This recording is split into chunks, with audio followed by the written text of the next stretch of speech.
Hey traders, happy Sunday. This is Ron Haidt. Hope you guys are having a fantastic weekend. As always, everything in this presentation is for educational purposes only.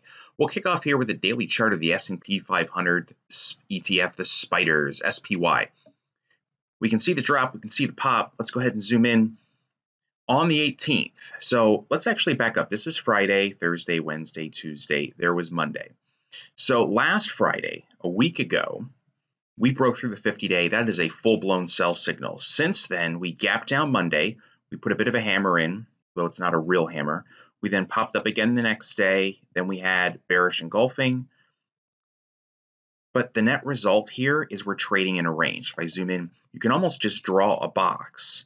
There's the high. There's the low. And we're trading inside of it. This still constitutes a bear flag. This is still bearish walking into this week using technical analysis. And we have the red line, which is the 20-day EMA, crossing down through the 50-day SMA. That is also a technical sell signal. So yeah, we're bouncing a bit here, but just go right back down to the volume bars. The red bars are when the market was down on the day. Green is when it was up on the day, positive, negative. The reds are still completely beating the greens in terms of height, meaning on down days, there's more selling volume than there is on up days. So the bears are in complete control. Let's go ahead and put in a drawing. Let's go ahead and add a drawing. And we'll grab these guys right here. So I'm going to draw that in there and then come up here just to show you lower highs, lower lows. This is the definition of a downtrend.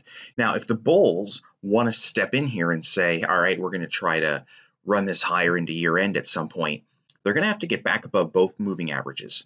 First will be the 20 and then the 50. The 50 is the big one. That is that institutional line in the sand. So the SPY has us bearish into this week, technically. How about the Dow? Let's go ahead and zoom in. Here's a high, there's a high. We got lower highs. Here's a low, there's a low, there's a low, lower lows. It's the same thing. We back it up. Here is Friday, there is Wednesday, there is Monday. So Monday we gap down. Tuesday, Wednesday we gap up, close lower, bearish engulfing, and now we're trying to rally. The volume here is a little bit mixed just for this past week, but overall, if you go back when the decline began, back at the beginning of September on the 3rd, the red bars are still in height, taller than the green. This is net selling pressure, and we can see what's happening. The Dow is also bearish into this week. Now, the 20-day has not crossed through the 50, but that's not going to take much more. Even if we go sideways here, probably by Wednesday, that cross is going to happen. Let's take a look at the Qs. Go ahead and zoom in. Here, so 1, 2, 3, 4, 5, that would have been Thursday of last week. We broke the 50-day. We also broke it over here, but then we had another break. Then we had bearish engulfing. We come down, but look what happens. On Tuesday, we come back up. What can't we get over? The orange line. The next day, we open a little lower, close at the lows. Friday, we come back up. We still can't get above it. This is also considered a bear flag. The NASDAQ, the Qs, are bearish heading into this week. The 20 and 50-day are essentially crossing right now. This is also a technical sell signal. If I zoom in closer, what would the bulls need to do to turn the table? All we would need is a decent update already on Monday. We close above both moving averages. The bulls would get the technical edge. Here's where it gets interesting. We had a trading range here. From here, the highs. Here are the lows. Now over here, there's another one developing.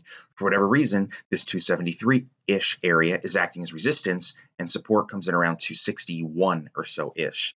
Now we're boxing this. So if we get above these moving averages, yes, that's a technically bullish, but I'd want to take out a previous swing high, which is either this bearish engulfing or this bearish engulfing. So I would say this. You could put a price alert for 281 on the QQQ. We get above there, that would definitely make it's bullish on the dailies, and the target would immediately be the new high, previous all-time highs. Otherwise, this is still bearish action, and even though the bulls are trying to come in here, they're not getting any vertical traction. If we take a look at the IWM, the Russell 2000, they never did set new highs. If we go ahead and zoom in, they breached the 50-day on a closing basis here, here, and here. They tried to rally, but set a lower high, and then back on Monday, really a bad day, tried to rally, then we push down on Wednesday. It's bouncing on Friday, but this is still, the trajectory is down. Low, low, low, lower lows. High, here's a high, here's a high, here's a high. Those are lower highs. So yes, the IWM is also bearish. Now, if we take a look at the VIX, the VIX, it did pop beginning of September. came back down, but it's testing this 25 or so area. That's not, it hasn't gone bearish yet from a technical direction. So the VIX is more or less coiling right now on the top side of moving averages. This sort of goes with the bearish S&P. There's no divergence here. So a somewhat sideways to bullish VIX, and we have a bearish S&P. They're both tied together right now in the correct technical manner, with the bears winning, if you will. All right, now let's take a look at some other stocks. How goes Apple? So goes the market. We talked about the bearish engulfing the beginning of September. It's almost, you could say, wow, this is, psychic. How could you look this far in advance? Apple's historical track record in September is not positive. That's how we could say, like I said to you before in August, hey, this thing just keeps going. Wait till September rolls around. It is unbelievable what happens, even to a stock like this. So Apple has pushed down. It did get above the 50-day on Friday. If we zoom in, remember the 50-day is the orange line, but it needs to get above the red. If it does that, it goes technically bullish. However, like I showed you on the other index, I need to take out one of these swing highs. I would need Apple to do that. So why don't we call it 121, just ballpark. We could come down here and say, all right, maybe like 119. Maybe I think 121 is a better figure because that was a big bearish engulfing candle. We get above there, then the previous highs will be the target.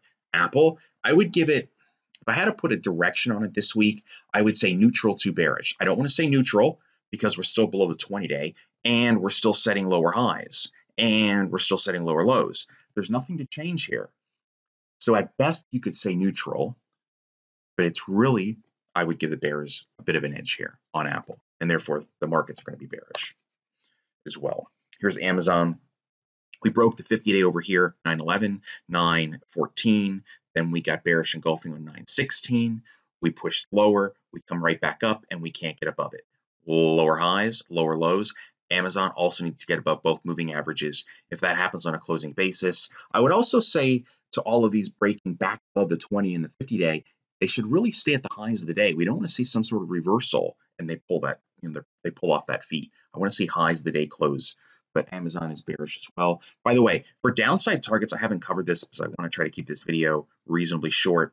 You would just go back to some consolidation or breakout points. I would ballpark upper 24s as a target for Amazon. It's 10% lower as of right now. Here's Netflix. Big choppy trading range. It tried to hold on and it did. We have rubber hammers at support. I do not like hammers at support. That's why I call them rubber hammers. We came up in the 20-day and rolled right back over. Netflix is still range bound on the daily chart. Google broke the 50, got back above it one day, and then it's hit the 50, hit the 50, hit the 50, hit the 50. Perfect, beautiful technical bear flag. We gap down, trends lower, and we're still pushing sideways into almost another bear flag. Google is bearish. Take a look at Microsoft. We get below the 50-day here. We could not get back above it. We tied, we sort of kissed it, touched it right here on an end-day basis. Bearish engulfing, bearish engulfing, bearish engulfing, and it's pushing lower. It needs to get back above both moving averages for the bears to at least say, all right, maybe we're losing the, our edge here. Here's Facebook. This was the previous trading range. You're now back testing the top side of it. Facebook is bearish too. Once it's gotten below the 50, cannot get back above it. You have both the 20-day and 50. I mean, look at this. Even the 20-day it can't get above. None of this works 100% of the time, but it is amazing how often it can.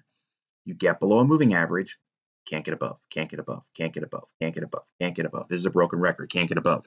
Oh, now you break the 50, can't get above, can't get above, and then you just keep drifting sideways. There's multiple points here where if I was a short-term bull on Facebook, you were put on notice the moment we got to 9.8. You're put on double notice on 9.17 before the bulls get the edge, back above these moving averages, and I'd probably go back up here to a swing high too. Now, when I say things like this, I've been doing the markets now for the better part of 2 decades, 20 years. Just from my experience, if I was in Facebook, which I'm not, let's just say for a paper trading example I was, and I was long stock over here and Facebook gets down to here, that's the time where I could say, all right, if I had short-term bullish trades, I might consider exiting. What does short-term bullish trade mean? It could be a 1-month, 2-month, 3-month type thing. If I had stock, maybe I start considering covered calls. Maybe not long puts just yet.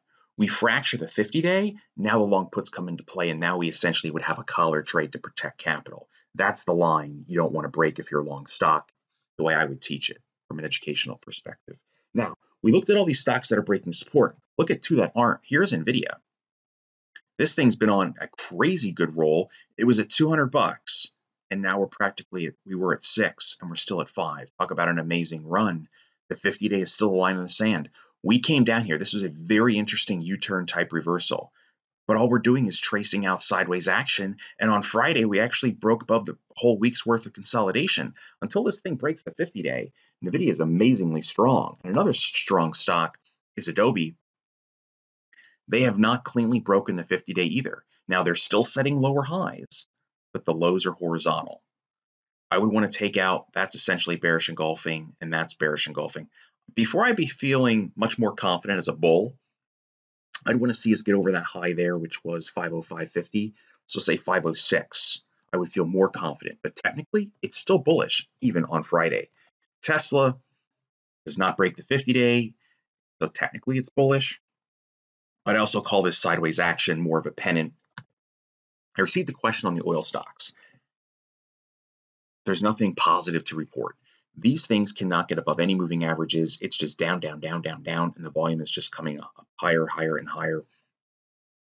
Look at Chevron, same thing. Until they get above moving averages, these things remain bearish. For Chevron, it would go back to the lows in the 50s. That's 20 bucks lower on a $70 stock. That's huge. You go to Exxon, it's about 30. Well, heck, you're at 34. You're only about 10, 11% now off of that one. And then finally, we'll finish with the metals. Gold, GLD. Remember how I told you guys, beware of August, September. Late summer, early fall, gold puts highs in.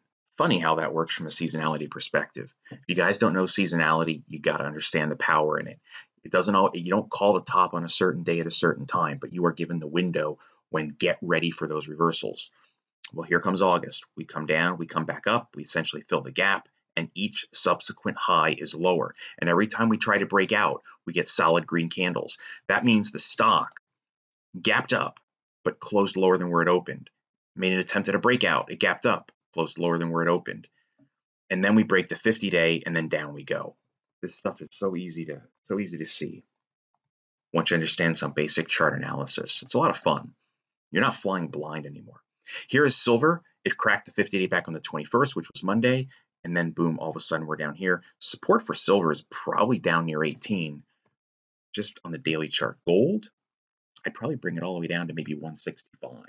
Still 10 bucks lower. So that is it for the broad market. Bears have the edge this week. You now know what to watch for. We want to get back above both moving averages on the dailies, which is the 20-day EMA in red, the 50-day institutional moving average in orange. That's the first sign that bears are losing their grip. And then we want to clear a previous swing high, maybe around, 342. So I wish you guys all the very best, and I will see you in the next video.